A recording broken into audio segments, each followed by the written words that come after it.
एक एग्रीमेंट किया गया था, उसकी कॉपी मेरे पास है, मैं आपको दे देता हूँ। यहाँ से इनको एग्रीमेंट किया गया था कि अब जब हम अंदर कैबिन बनवाएंगे ना, आपको अंदर शिफ्ट कर देंगे, ठीक है। अब PHA वाले अंदर कैबिन बनवा रहे हैं, ठीक है।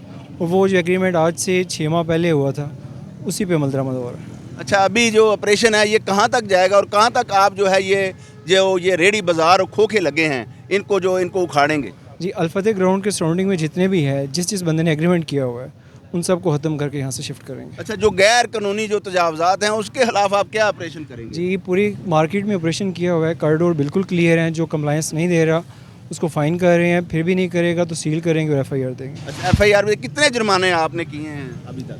अभी तक डिफरेंट किए हैं। अभी सामने अफजाल वालों को मैं 3 दफ़ा रिटन नोटिस भी दिए, उन्हें कंप्लायंस नहीं की तो उनको 30,000 का फ़ाइन किया। जी, आपने सुना कि इंस्पेक्टर का कहना है कि इंशाअल्लाह ताला जो है ये वज़ीर आला पंजाब के विज़न के मुताबिक जो है पूरे शहर से जो है वो तजावज़ात हटा रहे हैं और जुर्माने भी किए जा रहे हैं, और जो लोग इनके अहकामात से खिलाफ वर्जी करेंगे उन पर मुकदमात भी दर्ज किए जाएंगे। जी।